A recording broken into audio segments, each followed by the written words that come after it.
Ready to ditch that dinosaur of a phone and finally upgrade to the latest tech?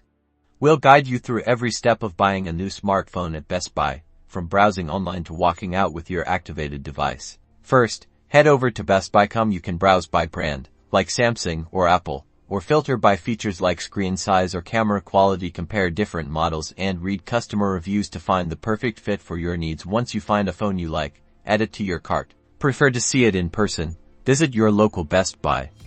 Check out the demo models, talk to a sales associate, and get hands-on experience. They can answer your questions and help you compare features. Got an old phone collecting dust? Best Buy's trade-in program can help you save money on your new purchase. They'll assess your old phone's value and give you a credit towards your new device. Check online or ask an associate in store for details. Best Buy offers various financing plans to help you manage the cost of your new phone. Explore their credit card options or installment plans to find a payment schedule that works for your budget.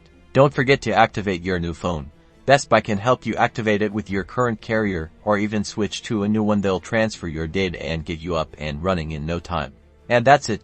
You're now ready to confidently buy your next smartphone from Best Buy. Enjoy your new device. Don't forget to like and subscribe for more helpful tech tips.